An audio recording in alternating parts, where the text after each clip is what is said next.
जय हरी विठ्ठल मंडळी. आज आपण बोलणार आहोत पंढरपूरच्या विठोबा महाराजांच्या गळ्यात असलेल्या तुळशी माळेच्या पवित्र परंपरेविषयी. ही तुळशी माळ फक्त अलंकार नाही, तर भक्ती, नम्रता आणि प्रेमाच्या अनमोल प्रतीक आहे. आता आपण बघू तुळशी माळीची पौराणिक कथा काय आहे. पुराणांनुसार तुळशी देवी ही विष्णूची अत्यंत प्रिय भक्तिमयी स्त्री आहे. तिची कथा पद्मपुराण आणि ब्रह्मवैवर्त पुराणात येते. तुळशी देवीचा विवाह शालिग्राम विष्णूशी झाला आणि तेव्हापासून तुळशीची पूजा आणि तुळशीमाळ घालण्याची परंपरा वैष्णव भक्तांत सुरू झाली. भगवान विष्णूच्या भक्तांना आणि रूपांना, त्यात विठोबाला सुद्धा तुळशी माळ अर्पण करणे हे अनिवार्य मानले जाते. आता आपण बघू विठोबा आणि तुळशीमाळ भक्ती परंपरा काय आहे.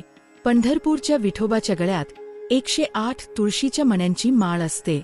हे 108 अंक हे अखंड जपाचा आणि अनंत भक्तीचा प्रतीक आहे. आता आपण बघू तुळशी माळेचा भक्तांना संदेश काय आहे. अहंकार नष्ट करणे. गळ्यात माळ घातली की आपोआप नम्रता येते. मन एकाग्र ठेवणे. माळेचे प्रत्येक मणी म्हणजे भगवंताचं स्मरण. आपण भक्त आहोत हे सातत्याने स्मरणात ठेवणे. तुळशी माळेचा स्पर्श शरीर शुद्ध करतो आणि मन पवित्र ठेवतो असं मानलं जातं. आता आपण बघू संत अभंगांमधील तुळशीमाळ. संत नामदेव महाराज म्हणतात, गळा तुळशीची माळ, कंठी हरिपाठाचा बोल, माझं जीवन विठोबाच्या ओंकारात गुंतलेलं आहे. संत एकनाथ महाराज म्हणतात, माळ गळ्यात, गंध कपाळी, सदा विठ्ठलाच्या पायाशी. याचा अर्थ भक्ती म्हणजे फक्त तोंडपाठी नाही, तर देह, मन, वाणी आणि आचरण भक्तिमय ठेवणं. संत तुकाराम महाराज म्हणतात, पाय पडी मज प्रेमे, चरणज माथा घाले, तुळशी माळ गळासी, ठसठशीत गंध कपाळी. याचा अर्थ असा होतो की मी देवाच्या पायावर प्रेमाने माथा ठेवतो, तुळशी माळ गळ्यात घालतो आणि कपाळावर गंध लावतो. हाच खरा भक्तीचा मार्ग आहे. आता आपण बघू वारीत बायका डोक्यावर तुळशी का नेतात. वारीमध्ये हजारो बायका आणि पुरुष विठोबाच्या भेटीसाठी पंढरपूरला पायी चालत जातात. यात बायकांनी डोक्यावर तुळशीची रोप किंवा तुळशीची कुंडी नेण्याची परंपरा फार जुनी आहे. याचं कारण तुळशी देवी ही स्वतः विष्णूच्या चरणांजवळ पोहोचण्यास आतुर असते. तुळशीला पंढरपूरच्या विठोबाच्या पायाशी नेण्याची इच्छा भक्तांनी पूर्ण करावी म्हणून ही परंपरा आहे. भावना अशी, देवाला भेटायला जातोय तर त्याच्या सगळ्यात लाडक्या गोष्टीला सोबत न्यायचं. तुळशी देवी ही वैष्णव परंपरेत अत्यंत पूज्य आहे. पुराणांमध्ये तुळशीला विष्णूची पत्नी किंवा त्याची परमभक्त मानलं गेलं आहे. पद्मपुराण, ब्रह्मवैवर्त पुराण आणि स्कंद पुराणात तुळशीच्या पवित्रतेचा उल्लेख आहे. स्कंद पुराणमध्ये तुळशी माळेचे जल संरक्षा संबंधी उल्लेख आहे.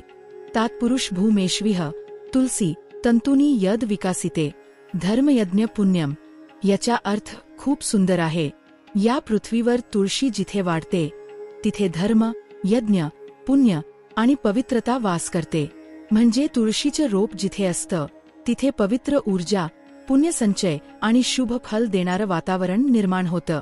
त्याचप्रमाणे संस्कृतमधील ह्या ओळींचा भावार्थ असा आहे की तुळशी जिथे रुजते तिथे धर्माचं रक्षण होतं, यज्ञ यशस्वी होतात आणि त्या जागेवर पुण्य साचतं.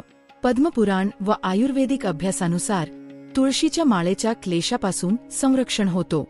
गरुड पुराण व गंगा पुराण म्हणतात की ती भक्ताला पापमुक्ती देते आणि यमदूतांना दूर ठेवते. आता आपण थोडक्यात बघू पौराणिक कथा काय आहे. असं मानलं जातं की तुळशी देवीने विष्णूला वर मागितला होता की माझं स्थान तुझ्या पायाशी असावं. यावर विष्णूने तिला वचन दिलं की तुझं स्थान सदा माझ्या चरणांजवळ असेल. त्याच प्रेम भावनेने वारीत बायका तुळशीची रोप डोक्यावर घेऊन विठोबाच्या भेटीसाठी चालत येतात आणि पंढरपूरच्या विठोबा मंदिरात पोहोचल्यावर त्या बायका तुळशीची कुंडी किंवा रोप विठोबाच्या चरणांवर अर्पण करतात. हे करताना त्या मनोभावे प्रार्थना करतात की देवा, माझ्या घरात सुख, शांती, आरोग्य आणि तुझं अखंड स्मरण राहू दे. आता आपण थोडक्यात बघू संत परंपरेत उल्लेख काय आहे. वारीत तुळस घेऊन जाणं म्हणजे भक्ती आणि पावित्र्याचे प्रतीक. हे नामस्मरण आणि विठोबाशी एकरूप होण्याचं साधन मानलं जातं. तुळस ही नेहमी शुद्धता आणि भक्तीचं चिन्ह आहे. संत नामदेव, संत एकनाथ, संत तुकाराम यांच्या अभंगात वारंवार तुळशी माळेचं आणि तुळशी अर्पणाचं महत्त्व सांगितलं आहे. उदाहरणार्थ तुकाराम महाराज म्हणतात, तुळशी माळ गळासी धरावी, देव पावेल सगुण साकारुनी. याचा अर्थ गळ्यात तुळशी माळ घालणं आणि तुळशी अर्पण करणं हे देवाला प्रसन्न करणारं कर्म आहे. संत तुकाराम महाराज म्हणतात, तुळशी दल घातले माथा, तेथे राहे पापांच्या गाठा. याचा अर्थ जेथे तुळशीचं पान आहे तिथे पाप टिकत नाही. आता आपण बघू भक्ती आणि श्रद्धा काय सांगते. वारीत तुळशी नेणं म्हणजे केवळ परंपरा नव्हे, तर आपल्या घरातल्या तुळशीला पंढरपूरला नेऊन विठोबाच्या चरणी अर्पण करणं म्हणजे कुटुंबाच्या, मनाच्या आणि जीवनाच्या पवित्रतेचा संकल्प असतो.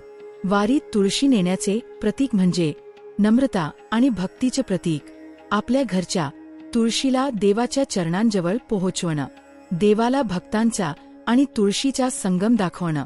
काही घरात अशी परंपरा आहे की घरात एखादी नवसाची किंवा वारीची तुळस लावून विठोबाच्या चरणांवर अर्पण करायची असते. ही तुळस पुन्हा घरी आणून अंगणात लावली जाते आणि त्या तुळशीला वारीची तुळस म्हणून पूजलं जातं. या व्हिडिओचा निष्कर्ष आपण थोडक्यात बघू. पंढरपूरच्या विठोबाच्या गळ्यात असलेली तुळशी माळ म्हणजे भक्ती, नम्रता आणि विष्णू भक्तीचं प्रतीक आहे. ही परंपरा फक्त अलंकार नव्हे, तर जीवनात विनय, शांती आणि श्रद्धा ठेवण्याचा मार्ग आहे. वारकरी म्हणतो, गळा माळेने सजवावा, हृदय विठोबा पावावा. तर मंडळी, आपल्या भारतीय संस्कृतीत प्रत्येक परंपरेमागे एक गूढ आणि अर्थपूर्ण कथा असते. तुळशी ही फक्त एक वनस्पती नसून ती भक्ती, पुण्य आणि पवित्रतेचं प्रतीक आहे. विठोबा पंढरपूरच्या गळ्यात असलेली तुळशीमाळ हाही त्याच भक्तिभावाचा आणि नम्रतेचा संगम आहे. आणि म्हणूनच वारीत आपल्या मायबहिणी डोक्यावर तुळशी घेऊन विठोबाला भेटायला येतात. ही केवळ परंपरा नाही, तर भक्तीची अमूल्य ठेव आहे. जय जय राम कृष्ण हरी, जय हरी विठ्ठल. मंडळी, व्हिडिओ कसा वाटला ते कमेंटमध्ये नक्की कळवा. तसेच चॅनेलला लाईक आणि सबस्क्राईब करायला विसरू नका. बेल आयकॉन जरूर दाबा. धन्यवाद.